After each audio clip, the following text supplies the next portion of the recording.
สบายดีทุกคนเดี๋ยวจะพาทุกคนมาเฮ็ดแกงเห็ดปวกใส่ใบมะขะก่อนอื่นหมดก็ตำหมึกพริกใส่เกลือแป้งนัวตำให้แตกแล้วตามด้วยน้ำสะอาดหลังจากนั้นก็ตั้งหม้อต้มให้ร้อนตามด้วยน้ำปลาแดกใครอยากใส่หัวสิงไข่ก็ได้ทุกคน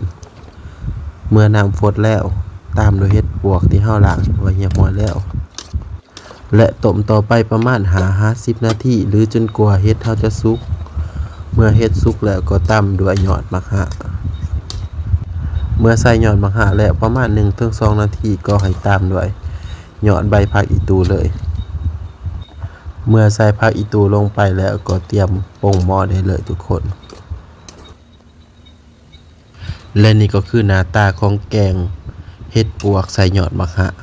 แซ่บๆทุกคนความหวานของเห็ดปวกถูกตัดด้วยความคมของยอดมะขะเกิดรสชาติอูมามิกลมกล่อมกลมใจคือหยังนี่ทุกคนแซ่บๆไผอยากก็ไปหาเฮ็ดกินเองเด้อทุกคนบ่เอิ้นเด้อมื้อนี้ของแซ่บย่านมันเบิด